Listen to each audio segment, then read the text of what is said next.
Yo, so guys, welcome back to another video. This is This Week in Sportsball NFL Week 17 edition, and I wanted to get this reaction out before the playoffs or the wildcard games start tomorrow. When I'm posting this reaction, it's tomorrow, and yeah, I have been seeing, I saw like on Twitter, and I saw clips and I saw highlights of the teams who qualified in the last week, and I was looking through over the past few days because I really find sort of tables and standings when it comes to any sport in general. I always enjoy looking at records and like just all these statistical views. I found it crazy how, I forget who it was, so Washington football team who qualified from the meme division, I forget what division it is, but they had a record of like 7-9, but then their team, like I think it was the Dolphins or someone like that, had like a record of 10-6 because in their division there was a better team. They didn't actually qualify for the wildcard games or for the playoffs, but the Washington football team did. And it's just, did I say Washington? I said Washington football team. I didn't say Washington Wizards. If I said Washington Wizards, I apologise, but I think I said Washington football team. Who knows what they're called at this point? But if that's the case, the fact that happens, and I know why it does, because each different division and league, each division obviously has their own 4 teams, and you can't really just because one team has a better record than another team, you can't just place them above them. But I just find it crazy how a team who had 3 more wins and 3 less losses didn't qualify, but a team with a worse record did. But I guess it's just how the sport works and how it always has done. But I just found that really interesting because I didn't really know how they would sort of work around it. But seeing that sort of just confused me, but also interested me in other ways, because I guess it gives other teams who aren't as good a better opportunity. But I'm still very excited to see this video again. I know, not off by heart, but I do remember seeing each individual team who qualified in the last week, like the Browns, for example. I think it's like the first. I've got a Browns fan who I'm friends with, and he was really happy about it, and we spoke about it a little bit. But I saw it all over Twitter and Instagram against the Steelers, and it's crazy how the Steelers just ended up losing so many games near the end of the season, or near the end of the regular season. But yeah, seeing the Browns qualify after 16 years or whatever, however long it was really interesting. And from the top of my head, I can't actually remember other teams who did, but they were the sort of standout ones to me. But let's see the rest of this. I'm guessing the Washington Wizards were. Oh, I keep saying Washington Wizards, Washington football team. Just Washington, fuck it, we just call it Washington. But let's get into this one and see how other games panned out. And let's just check this one out, because I'm interested in seeing how from now the league carries on, because it's getting exciting now, it's getting tasty, and with the wildcard games coming, I'm intrigued to see who of these teams sort of bottle it and which teams sort of maybe make their run for the Super Bowl now, and like maybe certain teams will find their form at the right time. Who knows? That's just how sport works. But let's get into this one and see what happens. I'm pissed off. Oh shit.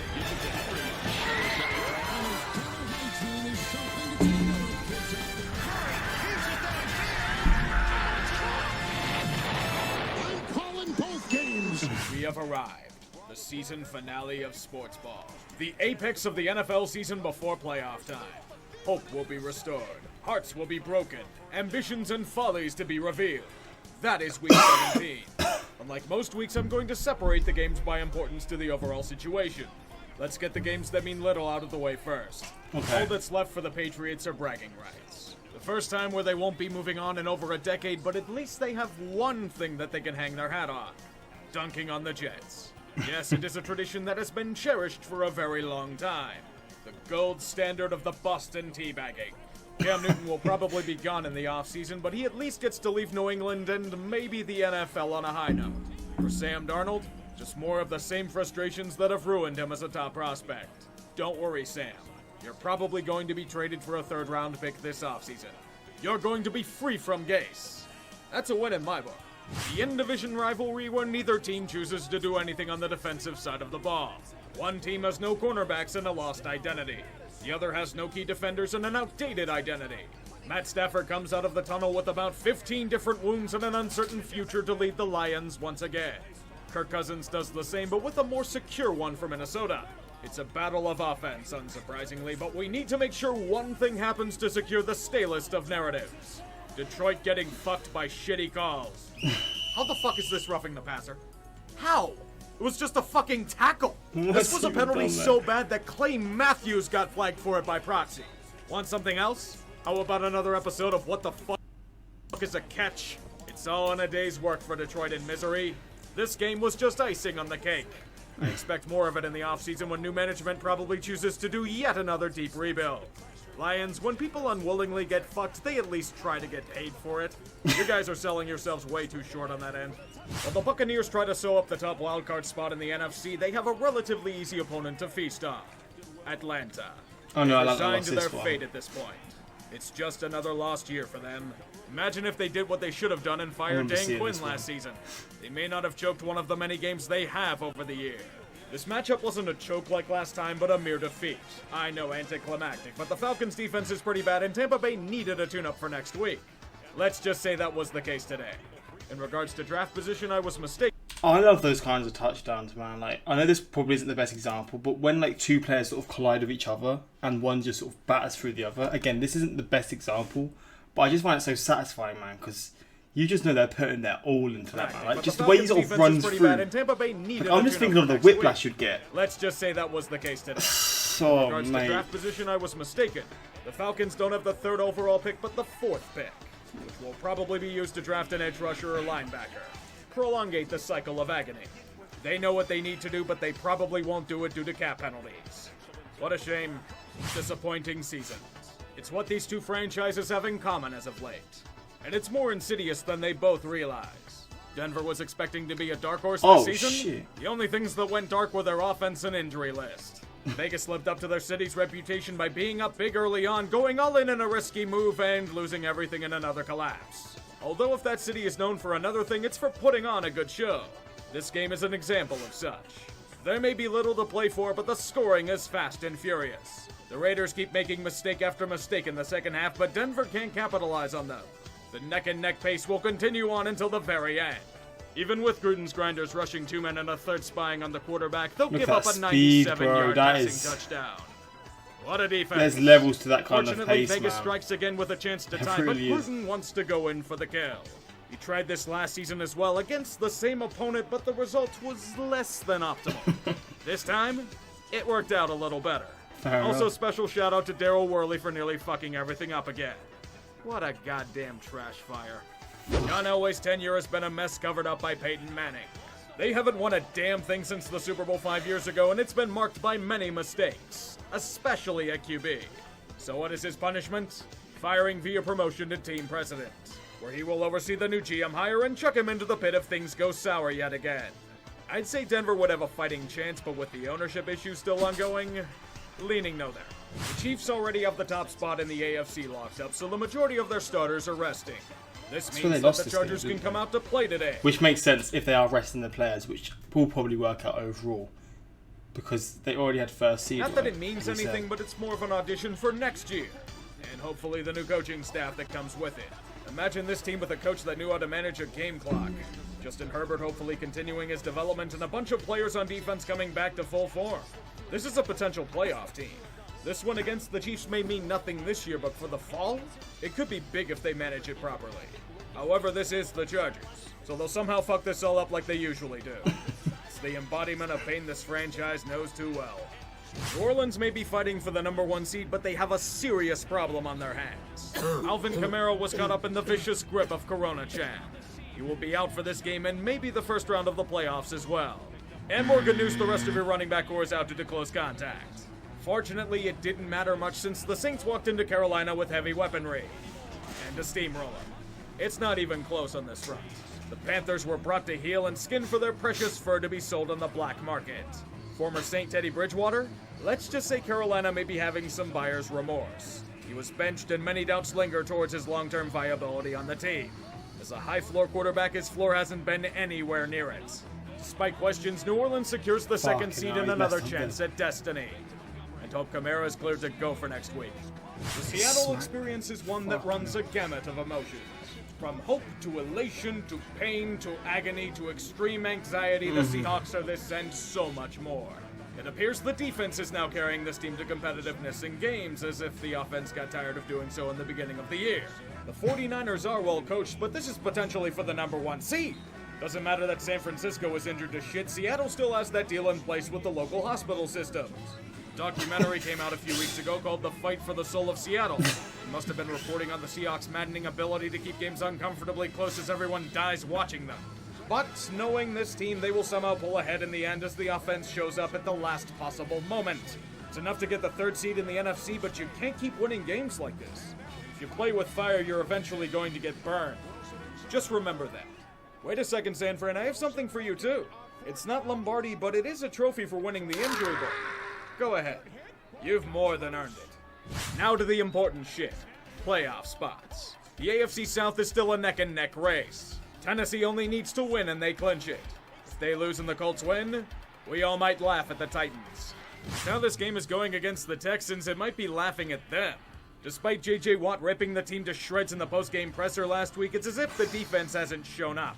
To be fair, I wouldn't want Derrick Henry running at me full speed with how he'd kick my ass. Dashing up and down the field to where he managed to get over 2,000 yards rushing on the season. It's okay, Houston. Most of you were extended before the year. You're not losing your jobs. As the game almost turns into a laugher, we get a new revelation thanks to the might of Deshaun Watson. The Titans' defense is incredibly flawed. We knew they had next to no pass rush due to injuries and ineffectiveness, but the secondary? They're getting their shit pushed in. Houston is not only back in the game when they were dead to rights, they've taken the lead. Thank the gods the Texans' defense is still terrible. Tennessee has swiped it back from Houston, but remember, they still have Deshaun Watson. They get into field goal range and tie it back up with limited time. The world is ready to laugh at delight. Or so we think. Gonna go deep. Down the middle of the field, it is! That's dirty, Oh yeah, man. the Texans' defense is terrible. How anticlimactic. Oh my god, fucking hell. I was like, no way he's missed that. Although they doinked in the game-winning field goal, now that gets style points. It's also good enough for Tennessee to claim the division and shatter the curse of 9-7.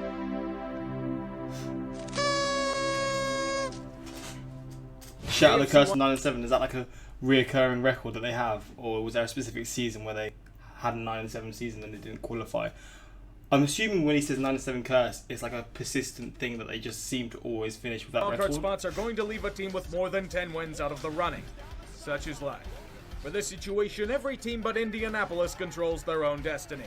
They're going to need some help to get that ticket to the dance. But first, the Colts will need to take care of their own business. Remember in Week 1, Jacksonville upended them in what was a surprising upset. 4 months later, it's even more of one. The Jags haven't won a game since. By starting Mike Glennon yet again, it doesn't look like they're intending on it here either. To ensure the importance of this game, Frank Reich has requested that no other scores be reported on in the stadium. So we will honor this request by talking about these games one at a time. Jonathan Taylor, this is your show. He will do his greatest act, running the ball with efficiency and precision to give the Colts the best chance they have of winning. It was getting a little hairy there for a second, but Indy did what they needed to do. Now if they get help, that's up to fate to decide. Imagine they end up Baltimore's losing been this playing again. with That fire would since have the been shit heard painful. round the world. This must have been glorious inspiration for them today. They used the Bungles in Paul Brown Stadium as their toilet. The Ravens straight up shit on Cincinnati. Lamar and the offense The had free Ravens are reign. on the run, aren't they? I swear they're on a few game streak. Like they were struggling early sort of points of the season, but they seem to have found their mojo, which is kind of what I was saying about certain teams that you may not have expected, or not may not have expected, but at a certain point in the season, their record wasn't great. Maybe they were like 5-5 or like whatever it is, but they're suddenly starting up to pick form. And then you have someone like the Steelers who started the season really well, but now they've sort of hit like a, what's the saying? They've just hit like a brick wall where they're still occasionally winning, but even though their record is better than certain teams like the Ravens, their sort of recent form doesn't sort of doesn't do their sort of league or their season justice because of how they're going to probably continue their form into the playoffs. But maybe not. Maybe not when it comes to sort of American football and this the playoffs. It's like a switch. Like the regular season's a regular season, but once you hit the playoffs, sort of like records aren't as important. I don't know if that's the case. Maybe that's not the case, but possibly when you get into the playoffs, you just sort of refresh, restart, and you can find your form back a bit easier than if you were in the regular season. Did anything that I said there make sense? I feel like it does, but I'm not very good at explaining my sort of thought process. To do whatever they pleased. They learned their lessons from another Week 17 game from a few years ago that shall not be mentioned, rushing for over 400 yards on the ground. The only surprising thing that happened here is that Zach Taylor is still going to be head coach next season. Diet McVay is getting an extra year because, I don't know, he's terrible. It was a relentless bitch slap, and with momentum thanks to a soft end-of-season schedule, Baltimore makes it back to the playoffs. Good work. You may have saved some jobs with this. I love his edits so There may much. be some luck for Cleveland today, as thanks to the I know the extended end. I know playoff who won it. seeding, the Wasn't it like Steelers are resting key 24-22? starters in this matchup. Mason Rudolph is taking To the back the Browns. reins against the team that assaulted him with a helmet. Signs point to the hatchet being buried on that front. I can't say the same for the Browns offense, which is still struggling to gain traction despite getting their wide receivers back. I won't say it's a bad performance, but it's pretty disappointing. This is their Super Bowl, yet they seem to be lacking in a few areas. Thankfully, the Steelers aren't at full strength, so Cleveland isn't in serious trouble yet. Keyword is yet. Pittsburgh's offense is moving the ball with haste. Browns fans have seen this movie too many times. They blow the game in the most insane circumstances, preventing them from having any joy in life. It may be happening again here. It's only a one-possession game, and the Steelers are charging down the field. They've scored a touchdown to have the chance to tie. Again, really? Rudolph fires it too high. Anus is unclenched, Cleveland. It was ugly as hell, but you've finally broken the curse. The Browns have a statement of legitimacy. They have finally returned to the postseason. I tell you what, I might have to back the Browns for this. Again, I was telling you about my my friend who supports the Browns, or he backs the Browns, however you want to put it. And I was talking to him, and his reason for supporting them, I actually really sort of liked, and because of their past, sort of how they were a meme basically, I might just back the Browns for the playoffs in the NFL, because I don't know who everyone likes a sort of underdog story, right? And I mean, with how shit they've been, it would just be hilarious if they did do bits. And they're missing one of their best players in Odell Beckham. So if they did anything in the playoffs, and I'm not saying they will, I don't know at this point, but if they did, and I was saying I was supporting them throughout the playoff process, I'm gonna feel a bit good about myself. But I don't know, it'll be interesting to see how they do. Maybe they get bitch slapped first game in, but you know what? It's fun to sort of support a team who aren't seen as the favourites, kind of thing. And I've had a shit sort of past few years, to say the least. It's all good, Cleveland. Nothing can hurt you anymore. Except that. He mentioned this as well. That they've got COVID. Some players have tested positive for COVID. Which at this point, I thought that's a really important thing for teams to try and sort of keep the players from going out anywhere. You've got to try and keep them at home. Because throughout the playoffs, for the next month or however long it will last, and with how COVID just sort of passes like it's nothing, these kinds of things are going to be what helps certain teams win the league. Because there's going to be bad luck with this. Certain teams who are maybe favourites will get 3 or 4 players who test positive, and they could be key players, and then their chances just drop massively. So I mean, when it comes to the next few weeks, I feel like teams have got to be extra they've got to be a lot more careful with their players so they don't catch COVID, etc., or they're not around people who have COVID. But I don't know how it will work, because it's a hard thing to do when it's such an easily transmittable disease. Everything hurts again. That's pain though, This man. poor fucking team. Indianapolis is clenching in fear. That's pain. They may be playing later than these teams, but we need to pretend that there is tension and drama in this Sportsball episode. When do the Browns actually play? Because if it's if they play tomorrow, which I think they do, then they are fucked. Well, not fucked, but that is a big miss. Fixtures. I think it is tomorrow, right? They play the Steelers again. I remember seeing that. Monday, actually. Okay. So I don't know if that's enough time. That was so it'll be about a week after that game. Set 8 days, but I mean, I don't know if that's long enough for when you have COVID, because you have to have a certain amount of time off, don't you? It's too bad that the football gods didn't think the same way. Remember Fitzception and his heroics? Corona-chan took that personally. He's out for the game, so the Dolphins are going to have to rely on Tua Tagovailoa for any hope whatsoever. It doesn't work out. What's his that name? way. The Bills need to make more statements in regards to future legitimacy, so they will show no mercy. Why give Miami any hope when they have selfish interests to nurture? Josh Allen does have some team records to break, you know? And Matt Barkley needs to look good too. Miami, I hate to see it, but you were the odd man out this time around. Don't feel discouraged, you performed a hell of a lot better than any of us expected you to. You'll be back around soon enough. So they were the team that I was thinking about with a decent record, a very good record, but they don't make it to Indianapolis, as a result, should Bengals, send which is just Buffalo a crazy fruit to basket me, or man. 7. They are able to get back into the playoffs. Phillip Rivers will have at least one more go around. It's just an easy win. Miami may be out of the playoffs, but they at Good least shots, get a Cindy. consolation prize. Do you remember the Laramie Tunsil trade before last season?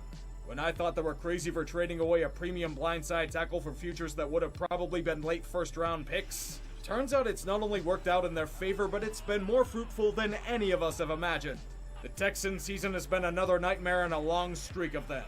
Bill O'Brien's butchering of the roster and subsequent coup d'etat has led to them stumbling to a 4-12 record.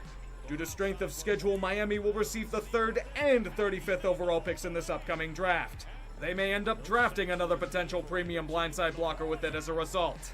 Ironic how that works out. The Dolphins are playing with house money this offseason. It'll be interesting to see what they do. The NFC wildcard is much less complicated than the AFC. For anything to change, the Cardinals have to win against the Rams. The Bears would have to lose in this scenario for them to be knocked out, and probably for the best. If both the Bears and Cardinals win, the Rams go home early. Who's getting dunked on today?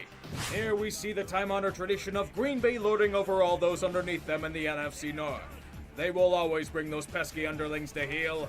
The Bears are pretending that everything is fine. Oh. They're going to keep Roken Matt Nagy around for beating bad teams.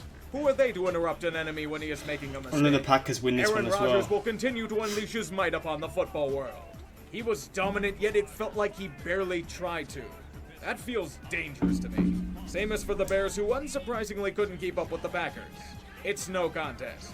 Green Bay secures the #1 seed and a first-round bye. Chicago is mediocrity defined. Now all they can do is wait and see how Arizona does. The Rams can just bask in securing a berth.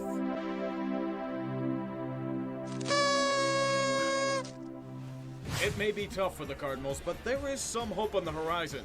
Jared Goff will not be playing in this game. The honor of starting quarterback goes to John Wolford, who last played with the Arizona Hotshots in the AAF. What a fucking world.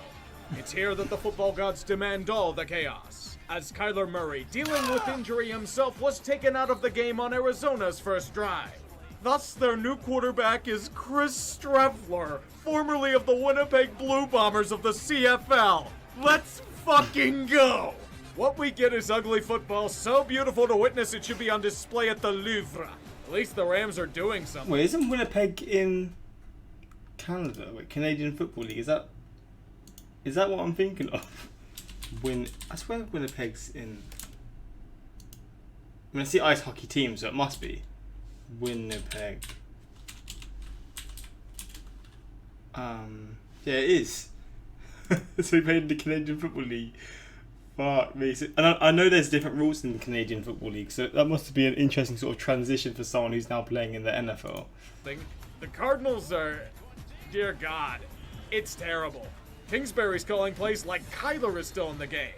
It's painful as hell to witness. Everything that was allegedly good about this team was laid bare for all of us to look in horror at. The pick six at the end of the first half merely reinforced it. John Wolford didn't look half bad, excluding his first throw, which is damning as hell for the team defense. Even with Kyler coming back into the game, there's no chance of avoiding the fate of being thoroughly outcoached. Such as running an option play on a 3rd and 18, with an injured quarterback down by 2 scores. This is the genius of Texas Tech. It's what we all thought he'd be. Exposed. Same goes for the Cardinals. Goddamn poverty franchise. Poverty franchise. Fuck's sake. You know what this means, right? The McCaskies strike again. The team's long-term future is fucked as nothing will change, because the Bears have just drunkenly stumbled into the final NFC wildcard spot. Scraped into it, man. Now for the outcome you were all. all interested in. Tank Division!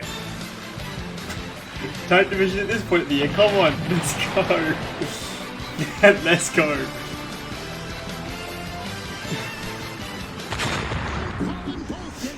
For the NFC East, the name redacted or win and in. If they lose, either the Cowboys or Giants can make it. It depends on how they play each other.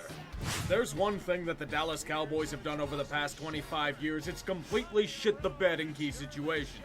You know how well their offense have been playing for the past few weeks? This wasn't the case here. The Giants have put together a surprisingly stout defense, and it shut their passing attack down for most of the day. Andy Dalton and the Cowboys could barely do anything, but it was just within reach as to not have their fans lose any hope. Pro Bowl tight end Evan Engram is doing his part as a double agent to ensure this. Dallas' destiny is to lord above all those in their division. These pesky G-men are no match for Jerry Boy and his wealth. If only their head coach wasn't so bad at game management, maybe they'd have a chance. Not challenging a catch which was shown to have hit the ground, allowing the Giants to kick a field goal and go up by 4? Oh, yes, Come dude. on, Mike, did you think you had Aaron Rodgers as your QB again? No, man, you have Andy fucking Dalton. He'll take you somewhere, but not where you truly want to go. To take their first lead of the day, Dalton in trouble back there, throws it up for grabs, and it's picked! Good fucking riddance. Time for the 4 greatest words in football. How about them? Oh my God, Goldman, what the hell was that? Thank God you recovered it, so let's try this again. How about them?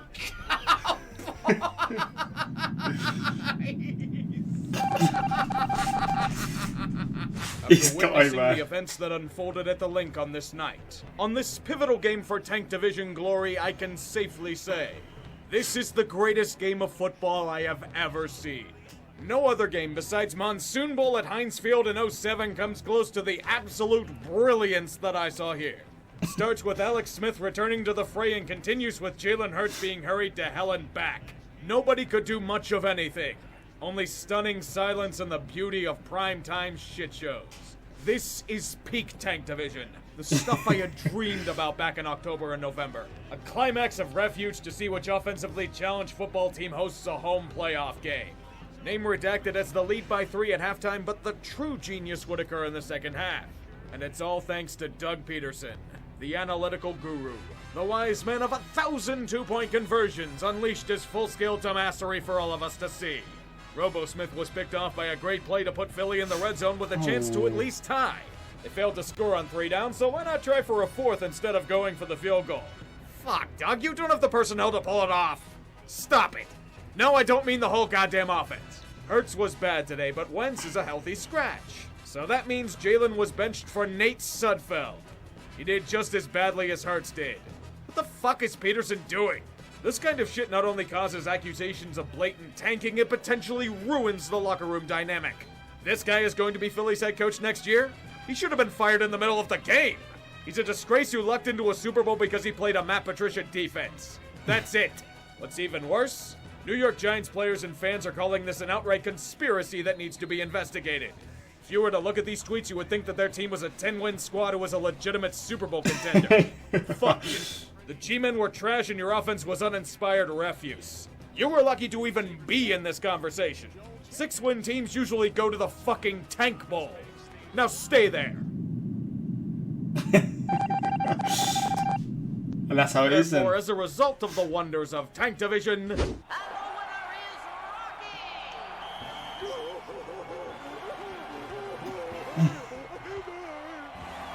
it happened. The meme division is won by a meme itself. The name redacted will be playing a playoff game at FedEx Name Field. redacted still gets me to this point. There's surely no way that they're gonna.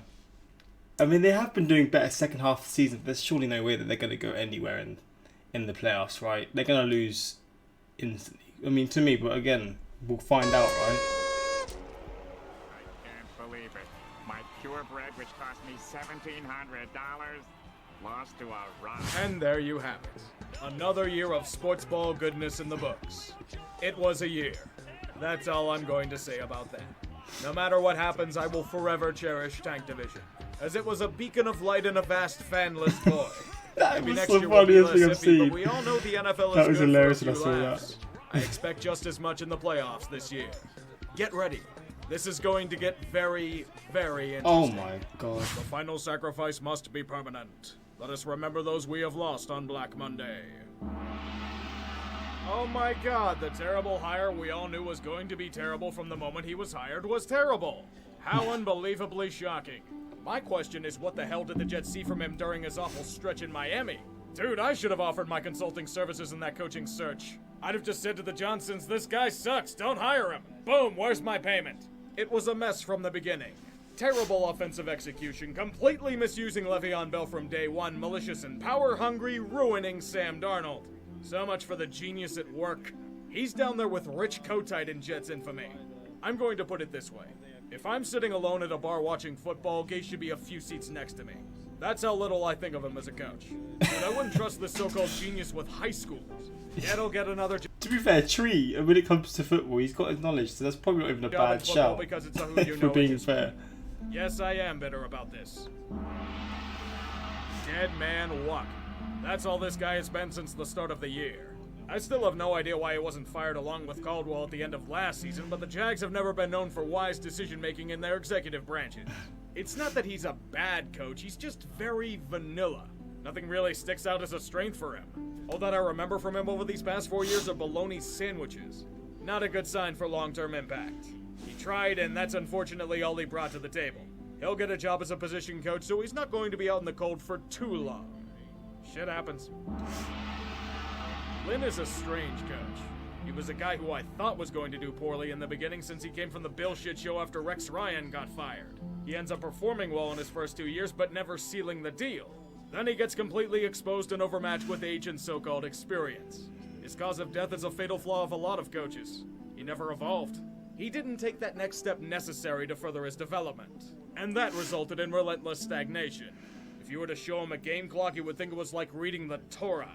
He squandered a lot of opportunities with his coaching, and it's no surprise that he was shown the door. It's par for the course with the Chargers. This is a very underwhelming offering, which is why the gods shall continue to remain hungry for flesh. Amen. Here goes McKenzie. Doesn't even end. And the 4-9. Look at him. He's breaking tackles and Oh my fucking god, the man. races. The punter to beat. Here comes McKenzie. Bro, you're taking a piss. Chasing. That's a touchdown. Oh, what a play. That was disgusting. Yards. 84 yards, so my god, man. Days of our Steelers again. I've got to get to that eventually. There's so many things I've still got to get to. But with the actually let's just see all the games that are coming up in the wild card schedule. So it's the the Bills versus the Colts. The Bills versus the Colts tomorrow. Let's go back. Got hiccups coming now. Name redacted versus Tampa Bay Buccaneers. I mean, to be fair, Tampa Bay they've got a shout, but I mean, who knows if Washington actually do bits there? You never know, but I can't expect that. The Saints have got to win that, right? They've got to be the clear favourites for that. Seahawks versus the Rams. That's an interesting matchup as well. Titans versus the Ravens. I like the Ravens. I mean, I know it's mainly because I know a few more of their players, and that's probably not a very good way to judge it, but I just think they could do bits, man. I do like them, and was it them who's been on a good one, or was it someone else I'm thinking of? And the Steelers versus the Browns. I mean, if any players can come back, so they've changed the date to Monday now. It's not on Sunday, but if any players can come back in that time, who knows? I would like them to see them do well, because I don't know, the Browns just their history, and they've been through a very poor few years. But if we can see them turn it around, I would really, really enjoy that. But we'll see when it comes up, right? But what are your thoughts on the season, and what happens with this with Tree after the Sportsball? Does he just sort of do this week in the playoffs? It can't really be this week in the playoffs. Does he just sort of review every playoff game, or like how does he do it? I'm interested in seeing how he goes around that, but. Let's just see some of the comments. What a fitting way to end the tank division. The team with no name wins it. I've had a shitty week, and I'm calling both games being back makes it fair. Love myself. How about them Cowboys literally killed me. From now on, I'm calling both games as your official soundbite for Sportsball. Doug Peterson is lucky that Eagles fans weren't at the game. Doug is definitely the lol cow of the week. Please never remove I'm calling both games part. Is this I'm calling both games a thing from all sports balls, or is this one that's new to this series, or this year of sports ball? As a Finns fan, I almost cried when Tree said, "I'm proud of you boys." Name redacted will be playing a playoff game at FedEx Field. Let me stop you there. Chris Collinsworth. I think Doug Peterson's job is safe. Pedersen. I keep saying Pedersen, and I took that personally. Whenever I see and I took that personally on the comment section, you just know it's a banging comment. If I'm calling both games doesn't return next year, we write. Ever since the Hail Murray, the Cardinals went 2-5 and missed the playoffs. The Bills have went 6-0 and finished second. God damn, it's crazy how things change. Maybe this sort of triggered the Bills to sort of pick up form, and the Cardinals. I don't know. That's just weird how something like that would actually make the Cardinals struggle when the Bills go off. That's wild. It is crazy how that does that. The US Capitol building security is like the Jets, Lions, Raiders defenses. He's actually done a video on that, and I'm going to do a video on that on the main channel because that's crazy what's happened there. But I'll leave that for another video. But yeah, week 17 of Sportsball. I'm excited to see what happens next on the channel of how he sort of posts when it comes to the playoffs. But hopefully you guys enjoyed this reaction. I'll see you next year, or this year, but in a long time for this week in Sportsball 2021 edition. But hopefully you guys enjoyed this reaction, and until next time, like, subscribe.